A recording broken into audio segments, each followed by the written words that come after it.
नमस्कार साथियों, शब्द संवाद में आपका स्वागत है। एक लंबे अंतराल के बाद फिर मैं आपके समक्ष हूं, एक नए साहित्यकार से मिलने के लिए और उनसे बातचीत करने के लिए। साथियों, आज जिन साहित्यकार महोदय को हमने अपने स्टूडियो में बुलाया है वो मूलतः सहारनपुर के रहने वाले हैं और उन्होंने कहानी, कविता, गीत और यहाँ तक कि बच्चों के लिए नैतिक शिक्षा की पुस्तकें भी लिखी हैं। उनका साहित्य न केवल पत्र पत्रिकाओं और पुस्तकों तक सीमित है, बल्कि आकाशवाणी, दूरदर्शन, एफएम इत्यादि पर भी उनके गीत, कविताएं और कहानियां सुनी जा सकती हैं। मैं बात कर रहा हूं डॉक्टर बृजेंद्र पाल शर्मा जी से, जो कि सहारनपुर से हमारे यहाँ बरेली में आए हुए हैं और आज हमारे स्टूडियो में उपस्थित हैं। शर्मा जी, आपका बहुत बहुत स्वागत है शब्द संवाद में। आपका भी बहुत बहुत धन्यवाद मुझे शब्द संवाद में बुलाने के लिए। और सबसे पहले तो मैं आपको नव वर्ष की शुभकामनाएं देता हूं और अपने सभी दर्शकों को भी कि यह वर्ष सभी के लिए मंगलमय हो। शर्मा जी, सबसे पहले तो मैं आपसे आपका संक्षिप्त परिचय जानना चाहता हूं और उसके साथ साथ ये भी बताइए कि किस तरह से आप साहित्य में आपका पदार्पण हुआ है। मैं एक छोटे से गांव दोराला में जन्मा। मेरे पिताजी कृषक थे और वहीं रह करके प्राइमरी शिक्षा प्राप्त की। जहाँ तक सवाल है मेरी साहित्य साधना का जी, तो मैं कक्षा 6 में था। उस समय हमारी वार्षिक पत्रिका छपने वाली थी, तो हमारे जो संस्कृत के अध्यापक थे उन्होंने सभी बच्चों से ये कहा कि आप लोग कुछ ना कुछ जरूर लिख करके लाएं जिसे हम पत्रिका में छापेंगे। जी। तो उन्होंने मेरी एक कविता छापी। वो पहली मेरी कविता थी। कविता थी भी कि नहीं थी मैं नहीं कह सकता क्योंकि बचपन की कविता जैसी हो सकती थी वो वैसी ही थी कि मेरी वाणी से निकले राम, जो है बहुत ही शक्तिमान, जिन्होंने कूट कर भर दिया ज्ञान, जिनके दिए हुए पानी में हम करते सभी स्नान। क्या बात इस तरह की कविता थी। जी जी। और वो उसके बाद मैंने इंटरमीडिएट किया। जी। इंटरमीडिएट के बाद कुछ पारिवारिक परिस्थिति ऐसी थी कि मुझे नौकरी में आना पड़ा। मैंने नौकरी में रहते रहते ही फिर इंटर के बाद बीए किया, एमए किया, पीएचडी की और पत्रकारिता में डिप्लोमा भी, पीजी डिप्लोमा प्राप्त किया। उसके बाद मुझे, चूंकि मैं कॉलेज में आ गया था, तो कॉलेज का माहौल मुझे मिला और मेरे अध्यक्ष थे डॉक्टर त्यागी जी। उन्होंने मुझे पढ़ने की ओर बहुत उत्साहित किया जी। और पीएचडी के लिए भी उन्होंने ही मुझे कहा कि तुम पीएचडी करो। मैंने इस तरह से अपनी शिक्षा पूरी की। जी। ये मतलब आपने नौकरी के साथ साथ अपनी पढ़ाई को जारी? जी हाँ। जब मेरी बड़ी बेटी का जन्म हुआ उस दिन मैं बीए थर्ड ईयर का आखिरी पेपर दे रहा था। मैं डॉक्टर साहब का भी प्रोफाइल देख रहा था तो उसमें आपकी तो कई सारी विधाओं में आपने लिखा है, लेकिन मैं आपसे जानना चाहता हूं कि आपने मुख्यतः कौन कौन सी विधाओं में लिखा है और आपकी प्रिय विधा कौन सी है? गीत मेरी प्रिय विधा है। अच्छा। वैसे मैंने संस्मरण भी लिखे हैं और कहानियां भी मेरी हैं, पुस्तकें हैं, लेकिन गीत और लोग भी मुझे गीतकार के रूप में भी जानते हैं। मतलब वो कहते हैं कि आपने चाहे जितनी विधाएं लिखी हैं लेकिन हम आपको गीतकार के रूप में ही अधिक जानते हैं। जी। गीत भी मुख्य रूप से कविता ही है। तो मैं एक यहाँ पर एक प्रश्न पूछना चाहता हूँ, क्योंकि देखिए सबके अपने अपने अनुभव होते हैं, सब कुछ होता है। कविता लिखने के लिए बहुत जरूरी चीज क्या है? अनुभूति सबसे जरूरी है। अनुभूति है। मनुष्य में अगर संवेदना है, अनुभूतियां हैं जी, तो वो कोई भी कला पक्ष में जितनी भी कलाएं आ जाती हैं, वो चाहे नाटक हो, संगीत हो, गीत हो, कविता हो, उन सब के लिए बहुत जरूरी है कि आप संवेदनशील हो और छोटी छोटी बातें जो दूसरों की नजर से निकल जाती हैं, जब आप उसे पकड़ लेते हैं तब आप उसे किसी भी विधा में ढाल सकते हैं। मतलब अनुभूति होना बहुत आवश्यक है। अच्छा, एक और शब्द सुनने में आता है अक्सर कि अनुभव और अनुभूति, इन दोनों में क्या मूल अंतर है? अनुभव दरअसल होता है कि हमारे बाहरी संसार से जितनी हमारे कार्यकलाप हैं जी, वो उनसे उपजता है अनुभव। लेकिन अनुभूति हमारी आंतरिक संवेदनाएं हैं जी जी जी, जो उन उन अनुभवों से भी जुड़ती हैं वो लोग, वो चीजें। मान लीजिए हम किसी कोई ऐसा दृश्य देखते हैं जिसमें कोई दुखद घटना घट गई है जी, तो वो सामने जो कुछ हो रहा है उससे हमें ये तो दिख रहा है कि वो घटना घटी, जी, लेकिन जब वो हमारे अंतर मन से निकल करके किसी तरह से आती है तो अनुभूति के रूप में प्रकट होती है। जी जी जी। अच्छा, आजकल का जो समय है जी। जिसको हम लोग तकनीकी युग कहते हैं, टेक्निकल, क्या इस टेक्निकल युग में साहित्य भी बहुत टेक्निकल हो रहा है, तो क्या बिना अनुभूति के कविता या साहित्य सृजन हो सकता है? दुनिया में बिना अनुभूति के रिश्ते नहीं रह सकते। सही बात है। जी जी साहित्य सृजन बहुत दूर की बात है। जी जी जी जी। क्योंकि सबसे जरूरी है संवेदनशीलता। किसी चीज को अनुभव करने की जितनी जिज्ञासा और जितनी तीव्रता होगी उसी स्तर का हमारे संबंध होंगे, उसी स्तर का साहित्य रचा जाएगा। जी जी जी।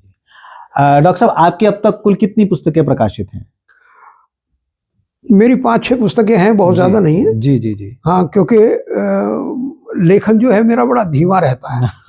हाँ, मैं ये समझता हूँ कि अगर मेरा कोई गीत जी किसी को याद रह जाए जी जी तो मेरे लिए वही कई पुस्तकों के बराबर है। बहुत बढ़िया, क्या बात। और ईश्वर ने ये कृपा की है मेरे ऊपर जी जी जी कि मैं जहाँ भी कहीं जाता हूँ, किसी गोष्ठी में, किसी कवि सम्मेलन में, तो लोग ये कहते हैं कि फला गीत आप सुनाइए। जी जी। तो मुझे लगता है कि मैंने बहुत लिख लिया। जी, बिल्कुल सही बात है, लेकिन फिर भी प्रकाशित पुस्तकें होती हैं तो एक कहना चाहिए जी बिल्कुल, आप किसी को हर जगह सुना नहीं सकते, कम से कम पुस्तक दे करके वो ये तो कह सकते हैं कि आप इसे पढ़ें, और पुस्तक प्रकाशित होने के बाद आपके रचना कर्म पर पीएचडी भी हो सकती है, लोग उस पर शोध भी कर सकते हैं, इसलिए बस उस दृष्टि से मेरी कुछ ही किताबें हैं, गीतों की कुछ किताबें हैं जी जी। कहानियों की मेरा केवल एक ही संकलन आया है तो और चल रहा है जैसे।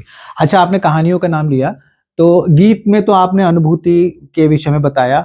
अच्छा, कहानियों का आपका मुख्य विषय क्या रहता है?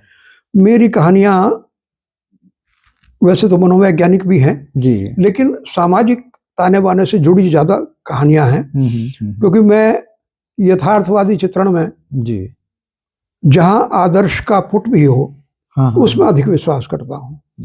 तो मैंने जो कुछ देखा अपने चारों ओर वही ज्यादातर कहानियां बन करके आई हैं जी जी जी। तो समाज की वही जितनी भी घटनाएं हैं जी जी, जितनी भी मेरी कहानियां हैं वो सब किसी ना किसी पात्र, जो भी पात्र उसमें है वो कहीं ना कहीं मेरे जीवन से जुड़ा हुआ है, जुड़े हुए। अच्छा, एक बहुत सुनने में एक बात आती है, और भी लोग साहित्यकार भी इस बात को कहते हैं, बड़े बड़े आलोचकों ने भी कहा है कि जब तक खुद पर ना बीते तब तक साहित्य सृजन या कविता या कहानी नहीं लिखी जा सकती। आपका इस विषय में क्या मानना है कि खुद पर बीतने के बाद ही साहित्य सृजन हो सकता है? बहुत लोग हैं जिन पर बहुत कुछ बीतता है लेकिन साहित्य नहीं लिख पाते। जी बिल्कुल। तो इस बात को तो मैं नहीं कह सकता कि जो भी मतलब जो है बीतती है वही होती है। कहानीकार या गीतकार या कोई भी साहित्यकार दूसरों की अनुभूतियों से भी सीखता है, सृजन करता है। और ये जरूरी नहीं होता कि मेरे सामने ही हो, ऐसी बहुत सारी कहानियां होती हैं। अब हम अगर कहानी के इतिहास को देखें तो प्रेमचंद हैं या जयशंकर प्रसाद हैं, अब उन्होंने जो पौराणिक या ऐतिहासिक कहानियां लिखी वो उन पे तो नहीं बीती। हाँ, सही। उन्होंने तो उसे देखा, पढ़ा और उन्हें जो अनुभूत हुआ उसे उन्होंने कहानियों में या कविताओं में निकाला। बिल्कुल बिल्कुल सही बात कही आपने। अच्छा, आजकल का समय जो है भाग दौड़ वाला समय है, ये हम सब जानते ही हैं। हर व्यक्ति समय का रोना रोता है कि मेरे पास समय नहीं है, मेरे पास समय नहीं है। ऐसे समय पर हम लोग देख रहे हैं कि लघु विधाएं बहुत चर्चित हो रही हैं, है ना? लघु कथाएं बहुत आ रही हैं, या अभी एक कविता में सबसे सूक्ष्मतम विधा आई है, हाइकू आई है ना? तो ये जैसे कि एक लघु कथा सुनने का टाइम है किसी के पास, या चलते फिरते सुन लिया, एक हाइकू सुन लिया, 2 हाइकू सुन लिए, तो क्या हम ये मान के चलें कि आजकल का समय लघु विधाओं का है? केवल लघु विधाओं का ही नहीं है, हर जगह लघुता की आवश्यकता है। जी जी। कारण ये है कि पहले जब हम रिश्तेदारी में जाया करते थे जी 2-3 दिन तक रुका करते थे।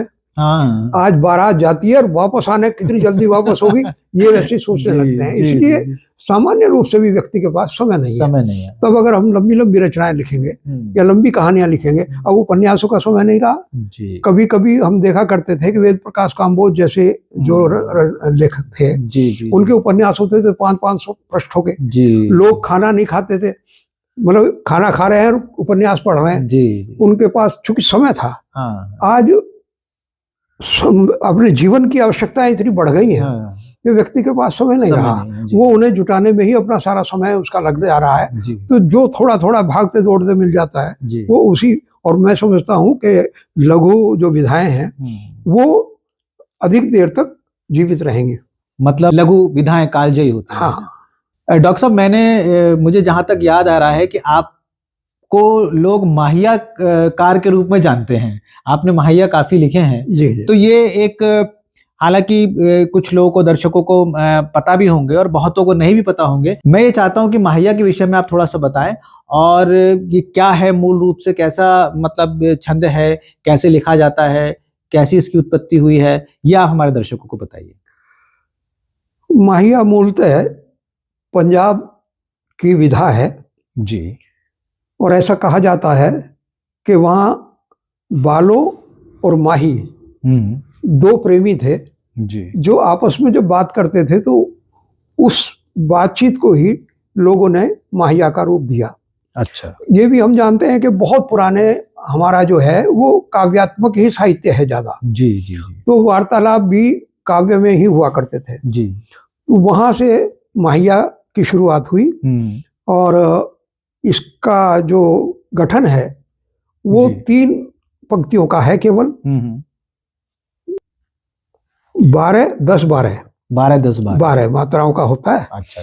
इस तरह से ये माहिया की रचना होती है और पढ़ने में और गाने में तो इसका कोई जवाब ही नहीं है। जी जी जी। मैं ये समझता हूँ कि अगर हम हाइकू की बात छोड़ दें तो सबसे छोटा छंद है ये माहिया जी। और माहिया में चूंकि गेयता है इसलिए स्वीकार्यता बहुत है इसकी। जी जी जी। हमने जब ये शुरू किया, हमारे यहाँ प्रोफेसर छिब्बर थे, वो चूंकि मूलतः पंजाबी थे तो वो इस छंद को सहारनपुर में लाए। अच्छा। और वो मेरे मित्र थे। अच्छा अच्छा। हम लोग कॉलेज की पत्रिका में 25 साल तक लगातार संपादक रहे जी। तो इस वजह से भी हमारा जो आपस की समझ बूझ थी वो बहुत ज्यादा थी। वो असल में हमसे बिछड़ गए, पर मैंने बहुत कोशिश की और उनके बाद माहिया सहारनपुर में तो लिख ही रहे हैं। मैं जहां जहां जाता हूं और जब माहिया सुनाता हूं तो वो इतना आकर्षित करता है लोगों को कि बहुत दूर दूर तक लोग अब माहिया खूब लिख रहे हैं और खूब गा रहे हैं। जी जी जी। हम आपसे माहिया जरूर सुनेंगे, और क्योंकि बिना उसके तो हमारा कार्यक्रम पूरा नहीं होता है। हम अपने सभी कवियों से तो, और अगर लघु कथाकार हैं तो उनसे लघु कथाएं सुनते हैं, कवियों से हम उनके गीत गजल या उनकी रचना सुनते हैं। लेकिन अभी हम थोड़ी सी बातचीत करते हैं। कविता में आजकल का दौर जो है वो मुक्त छंद की कविता का है, और मेरा व्यक्तिगत रूप से मानना यह है कि कविता का प्राण लय है, उसमें लय होना आवश्यक है। आप क्या मानते हैं? एक बार एक गोष्ठी थी जी, उसमें मैं उनका नाम तो नहीं लूंगा लेकिन वो पद्मश्री थे। अच्छा। गोष्ठी के बाद जब हम लोग बैठे तो उन्होंने कहा कि गले से थोड़ी होती है कविता। तो मैंने उनसे कहा, मैंने कहा मान्यवर, जिनके पास गला नहीं होता वो इस बात को कहते हैं। जी जी। अगर आप काव्य शब्द का इस्तेमाल करते हैं तो वह गेयता के बिना अधूरा है। या मैं यूं कहूं कि जो लोग छंद की बद्धता को नहीं जानते वो छंद मुक्त कविताएं लिखते हैं। उसका कारण यह है कि परिश्रम करना पड़ता है। जी, बिल्कुल। वो परिश्रम नहीं करना चाहते। फिर दूसरी बात यह है कि आप अगर किसी को अपने काव्य के पाश में बांधना चाहते हैं जी, तो उसके लिए गेयता बहुत आवश्यक है। जी। बिना गेयता के मैं कविता को प्राणवान नहीं मानता। गेयता होने के साथ ये भी है कि कविता कंठस्थ हो जाती है ना? कंठस्थ भी हो जाती है और उसके अंदर जो मृदुलता आती है जी जी जी, वो किसी तरह से और आ ही नहीं सकती। जी। ये आपने डॉक्टर साहब दोनों ही समय देखे हैं, मंच का समय भी देखा है और साहित्य जो प्रकाशित साहित्य वो भी देखा है। आजकल की परिस्थितियों को देखते हुए आप दोनों में क्या अंतर और क्या समानता पाते हैं? जहां तक सवाल है मंच का, तो ऐसा नहीं है कि मंच पे भी बहुत अच्छी कविताएं नहीं आ रही हैं, आती हैं जी, लेकिन बहुत कम हो गई हैं जी। एक जमाना था जब मैंने उन लोगों के साथ भी कविता पढ़ी है जो कविता के स्तंभ माने जाते थे। वाह। लेकिन धीरे धीरे लोगों का मंच को उन्होंने रंगमंच बना दिया एक तरह से। जी जी जी। और कविताएं पब्लिक की जो डिमांड है, जो मानसिकता है, उसे देखकर लिखी जाने लगी। साहित्यकार किसी को देख करके नहीं लिखता, वो अपनी अनुभूतियों के आधार पर लिखता है। जी। और वही साहित्य लंबा जिएगा। जी। पर चूंकि आज पैसे के पीछे हर आदमी है जी, तो मंच पर अच्छा पैसा मिलता है, तो उसी के अनुसार वो कविताएं रची जाती हैं। पर मैं ये समझता हूं कि जो आपकी पुस्तक के अंदर कविता आ गई है, वही जीवित रहेगी लंबे समय तक। जी जी जी। कारण इसके कई हैं। एक तो ये कि मंच पर जो है वो छंदानुशासन नहीं है। जी जी। अब चुटकुलेबाजी कहूं तो चुटकुलेबाजी तो ये कि हर आदमी यही कहता है आजकल के भाई चुटकुलेबाजी रह गई है, और इसमें कोई कहने में बुराई नहीं है। बहुत सारे लोग तो ऐसे हैं जो मंच पर आकर के जो है घंटों घंटों केवल चुटकुले सुनाते हैं। बिल्कुल। तो उसके लिए एक और मंच होना चाहिए, उसे चुटकुला मंच कहें। तो कविता के मंच पे ये सारी चीजें चल रही है। और जो साहित्य में आपकी पुस्तक में आ गया है, जो साहित्य के अनुसार और साहित्य के पैमानों पर खरा उतर रहा है, वही साहित्य हमेशा के लिए जीवित रहेगा। जी जी जी। अभी आपने कहा कि जो कविता या जो रचना हम कह लें आपकी प्रकाशित हो गई है, पुस्तक में आ गई है, वो जीवित रहेगी। बिल्कुल। अब यहाँ पर एक और प्रश्न बनता है, वो ये कि प्रकाशकों का रोना है कि पाठक नहीं है, है ना। अब किताबें बिकती नहीं है ना। और फिर अभी विश्व पुस्तक मेला भी लगने वाला है, और उसमें भी लाखों की भीड़ हम लोग देखते हैं। तो कहीं पर ये रोना कि पाठक नहीं है, कहीं प्रकाशक कहते हैं पुस्तकें नहीं बिकती हैं। तो ऐसे में छपने छपाने वाली स्थिति के विषय में आप क्या कहना चाहेंगे? मेरा मानना यह है कि हमें पाठक तैयार करने होंगे जी। और पाठक कहाँ से आएंगे? हम जब छोटे छोटे थे तो हमारे विद्यालय में शनिवार के दिन बाद के जो 4 घंटे होते थे, वो वाद विवाद प्रतियोगिता के, अंत्याक्षरी के, इस तरह के हुआ करते थे। जी जी। जिसमें हमें पुस्तकें पढ़नी पड़ती थी, कुछ दोहे याद करने होते थे, चौपाई याद करनी होती थी, तो पुस्तकों पर जाना पड़ता था। जी जी। आज चूंकि एजुकेशन तो टेक्निकल हो ही गई है, पर उसके साथ बच्चे और चीजें भी देख रहे हैं, तो उनका समय उसमें जा रहा है।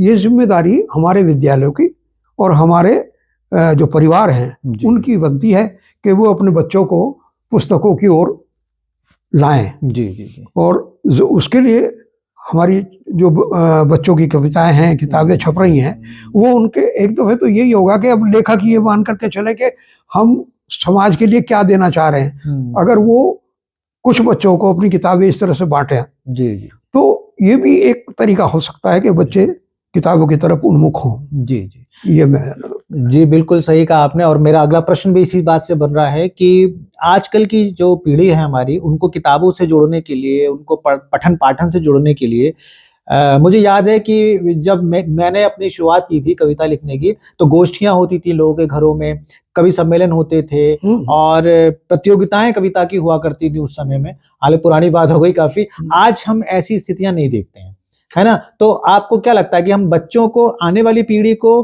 किताबों से जोड़ने के लिए, बल्कि मूल रूप से मैं कहूँगा साहित्य से जोड़ने के लिए हमें क्या इस तरह के प्रयास करने चाहिए? लवलेश जी, हमारी एक संस्था है विभावरी जी, सहारनपुर में। जी जी, पिछले 43 वर्ष से वो काम कर रही है, मैं उसका सचिव हूँ। वाह। और हम हर वर्ष जी पूरे जनपद के बच्चों की विभिन्न प्रतियोगिताएं कराते हैं, कार्यशालाएं लगाते हैं। अभी कुछ दिन पहले एक इंटर कॉलेज में मैं गया, जहाँ कविता लेखन को लेकर के कार्यशाला हुई जी। और आपको आश्चर्य हुआ कि वहाँ 3 लोग थे, उनमें से एक व्यक्ति ने कविता के बारे में बताया, एक ने छंदों के बारे में बताया, मैंने माहिया के बारे में बताया। और आपको आश्चर्य होगा कि माहिया, यानी वो कार्यशाला जैसे जैसे खत्म होने को हुई, तो 2-3 बच्चों ने माहिया सुना दिए लिख करके। जी जी। मुझे इतनी खुशी हुई कि बालक इस तरफ आ रहे हैं और ये बहुत जरूरी। मैं तो जाता रहता हूँ, मैं अपने जिले के जितने भी, अभी पिछले दिनों पटनी में हमारे यहाँ डाइट है, डाइट पर जो है पूरे जिले के जो शिक्षक हैं उनकी कार्यशाला लगाई गई। अच्छा। और उन्हें कहा गया कि कहानी सुनाएं। मुझे वहाँ निर्णायक के रूप में जाने का मौका मिला, तो मुझे लगा अरे ये लोग ऐसे ही पढ़े हुए हैं, वो पुस्तकों में नहीं है। कई दूर दूर तक उनकी कहानी और उनकी जो वो योग्यता है वो सामने नहीं आ रही है जी। तो मुझे बड़ा अच्छा लगा। और ये प्रयास हम अपनी संस्था के माध्यम से करते रहते हैं। अच्छा। तो ऐसा ही अगर हर जगह लोग कोशिश करें और बच्चों को अच्छे पारितोषिक दें, ये भी एक बहुत बड़ा हमारे उसमें ये समझता हूँ कि हम कहते हैं कि जी आप अपने विद्यालय से 20 बच्चे तैयार कर लीजिए। उनका फोन आता है जी कि 35 हो गए, तो हम कहते हैं ठीक है 35 हो जाने दो जी। और लवलेश जी हम सभी बच्चों को बराबर पारितोषिक देते हैं, यानी एक चीज जो है वही सबको देते हैं। ऐसा नहीं कि ये इसे कोई छोटी चीज दे दो, इसे बड़ी दे दो, क्योंकि हम ये मानते हैं कि प्रथम द्वितीय तृतीय जो है उसके पास तो उसका सर्टिफिकेट है जी, वो जहां भी जाएगा वो पारितोषिक नहीं ले जाने का, हाँ, वो अपना प्रमाण पत्र ले जाएगा। पर जिन बच्चों ने ये कोशिश की है हम उन्हें सबको बराबर बराबर वो करते हैं और ये कोशिश हमारी जारी है, ईश्वर फल देगा, ऐसे मुझे पूरा विश्वास है। मैंने विवाहभरी संस्था के बारे में सुना है जी, और उसकी खबरें समाचार वगैरह और फेसबुक वगैरह पे देखता रहता हूँ, उसके लिए भी आपको बहुत शुभकामनाएं। बहुत अच्छा काम आप सहारनपुर में कर रहे हैं। तो आजकल के तकनीकी युग में बच्चों को किताबों से जोड़ने का एक ये अच्छा रास्ता आपने बताया। जी बिल्कुल बिल्कुल। अब चलते चलते चूंकि हमारे इस साक्षात्कार का अंतिम प्रश्न की तरफ मैं चल रहा हूँ, तो अब आप ये बताइए कि जो बच्चे इस क्षेत्र में आना चाहते हैं, कविता लिखना चाहते हैं, कहानी लिखना चाहते हैं, साहित्य में आना चाहते हैं, उनके लिए आप क्या सुझाव या क्या सीख देना चाहेंगे कि उन्हें क्या करना चाहिए? दरअसल उन्हें ये खोजना होगा कि उनके आसपास ऐसा कौन रचनाकार है जो लिख रहा है। मैं आपको बताऊं कि मैं अपना कुछ भी नहीं लिख पाता हूँ जी, बहुत लंबा समय केवल इसी बात में खो जाता है। अभी हमारे अटल जी के जन्मदिन पर पूरे जनपद के डिग्री कॉलेजों के बच्चों की एक प्रतियोगिता हुई जी। मैं उनमें कहकर मैंने अपना व्हाट्सएप नंबर दिया और उनसे कहा कि आप कविता अगर लिख रहे हैं तो आप अपनी कविताएं मुझे भेजिए और मैं उन्हें सुधार कर जितना कोशिश होगी वो मैं आपको भेजूंगा।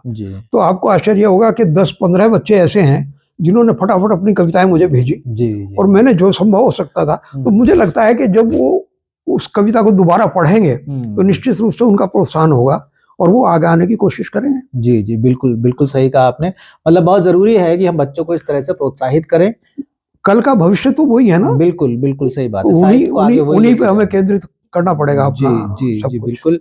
तो साथियों, आपने साहित्य के विषय में और कविता के विषय में और इसके साथ साथ कि कैसे हम आने वाली पीढ़ी को अपने साहित्य से जोड़ सकते हैं, उनके मन में ये साहित्य के प्रति एक प्रेम पैदा कर सकते हैं, इस विषय में आपने हमारे आज के अतिथि डॉक्टर विजेंद्र पाल शर्मा जी की बातचीत सुनी है। लेकिन जैसा हमारा नियम है कि हम प्रत्येक रचनाकार की रचना भी सुनते हैं, तो मैं आदरणीय शर्मा जी से निवेदन करूंगा कि उनको जो सुविधाजनक हो, गीत चाहे तो गीत सुनाए, लेकिन इसके बाद वो अपने माहिया अवश्य सुनाए। मैं माहिया से ही अपनी बात शुरू करूंगा। जी स्वागत है, बिल्कुल, क्योंकि जैसा कि मैंने बताया मेरा बहुत प्रिय छंद है। जी जी स्वागत है। और मैं ये चाहता हूं कि जो लोग मुझे सुने, जो रचनाकार हैं, वो भी कुछ माहिया लिखेंगे। बिल्कुल बिल्कुल लिखेंगे। तो ये मेरे लिए अतिरिक्त एक बोनस होगा। जी जी स्वागत है। क्या उस सा कोई है, क्या उस सा कोई है, फूलों में खुशबू क्या खूब पिरोई है, फूलों में खुशबू क्या खूब पिरोई है। आओ बच्चे हो ले, आओ बच्चे हो ले,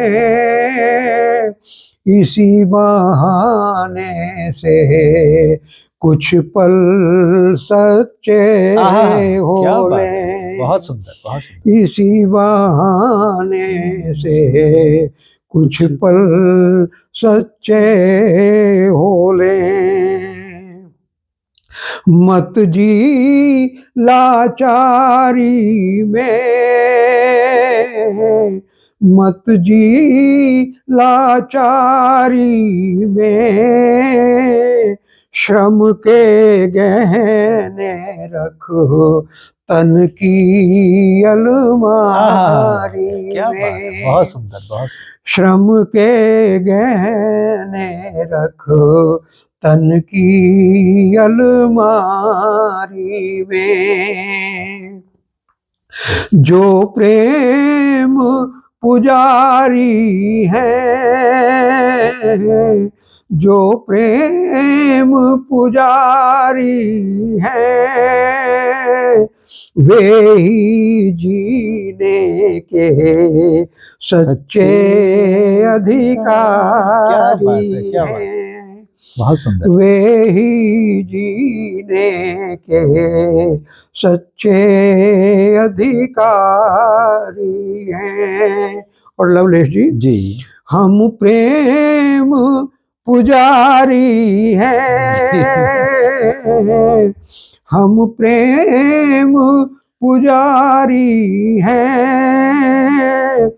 कंस सामने हो तो कृष्ण क्या बात है, क्या बात मुरारी है, बहुत सुंदर, हैं। बहुत सुंदर। कंस सामने हो तो कृष्ण मुरारी हैं। अभी कुछ लोगों ने कहा जी, कि अच्छे दिन नहीं आए। हाँ। अच्छे दिन कैसे आएंगे? जी जी मैंने कोशिश करी है जी, स्वागत, लिखने की। स्वागत। अच्छे दिन आएंगे, अच्छे दिन आएंगे, जिस दिन हम सारे सच्चे बन जाएंगे। सही बात।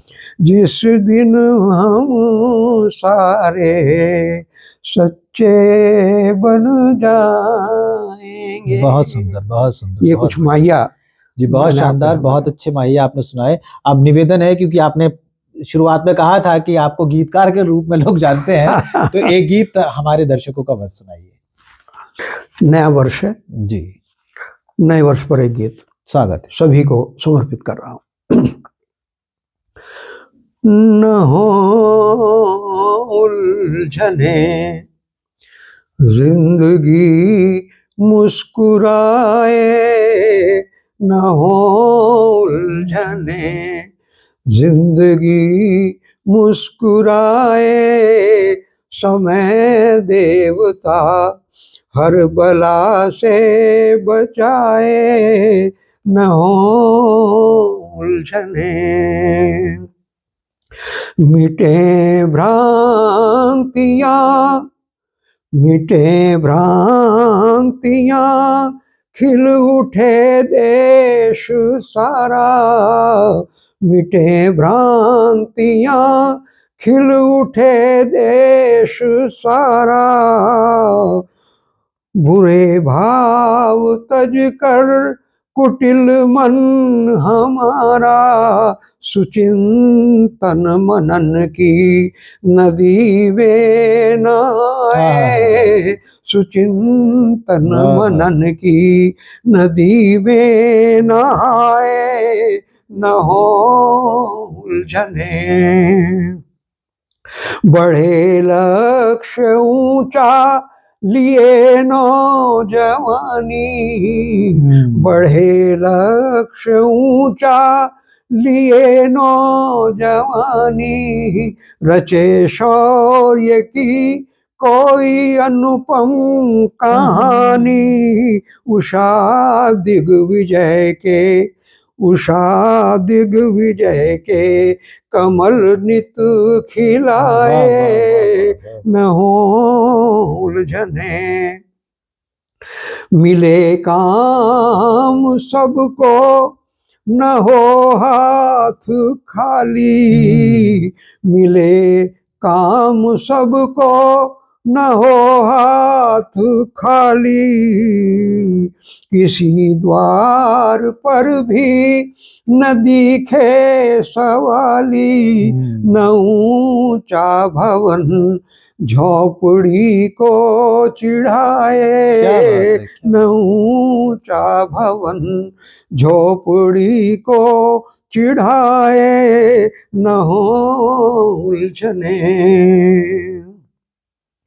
विवेकी संभाले, नए वर्ष में मेरी कामना है। जी जी। विवेकी संभाले दिशाहीन जन को, विवेकी संभाले दिशाहीन जन को, करें मुक्त अपराधियों से वतन को, करें मुक्त अपराधियों से वतन को, चमन से सजग राष्ट्र कूड़ा हटाए, चमन से सजग राष्ट्र कूड़ा हटाए, न हो उलझने। और इसका अंतिम बंद प्रस्तुत करता हूँ। जी जी। न बेआबरू हो किसी की दुलारी, न बेआबरू हो किसी की दुलारी, पले दृष्टि में आदमियत हमारी, जिए बेटियां, जिए बेटियां गर्व से सिर उठाए, न हो उलझने, न हो उलझने। बहुत सुंदर, बहुत बढ़िया डॉक्टर साहब। आप सुन रहे थे डॉक्टर विजेंद्र पाल शर्मा जी को, उनके माहिया, उनका गीत। निश्चित रूप से डॉक्टर साहब, आज जो ये नववर्ष की शुरुआत हुई है हमारी, बहुत शानदार हुई है, बहुत साहित्यिक हुई है। आप शब्द संवाद में आए, आपने समय दिया, हमसे साहित्यिक बातें की और इसके साथ साथ माहिया जैसे महत्वपूर्ण छंद से हमें परिचित कराया, उसके लिए आपका बहुत बहुत धन्यवाद। मैं भी आपका बहुत बहुत धन्यवाद ज्ञापित करता हूँ इस दृष्टि से कि आपने मुझे बहुत सारे श्रोताओं तक, बहुत सारे सुधीजनों तक पहुँचाया। आपका बहुत बहुत धन्यवाद। बहुत बहुत धन्यवाद। साथियों, ये थे डॉक्टर विजेंद्र पाल शर्मा। एक लंबे अंतराल के बाद मैं आपसे पुनः जुड़ा हूं, तो कृपया बताइएगा कि आपको हमारा कार्यक्रम कैसा लगा और शब्द संवाद पर प्रसारित कार्यक्रम आपको कैसे लगते हैं। कृपया अपने कमेंट हमें कमेंट बॉक्स में दीजिएगा। इसके साथ साथ हमें लाइक करिए, सब्सक्राइब करिए और शेयर भी करिए, जिससे ऐसे ही अच्छे अच्छे कार्यक्रम, प्रयास मेरा रहेगा कि अनवरत रूप से आप तक लाता रहूं। बहुत बहुत धन्यवाद।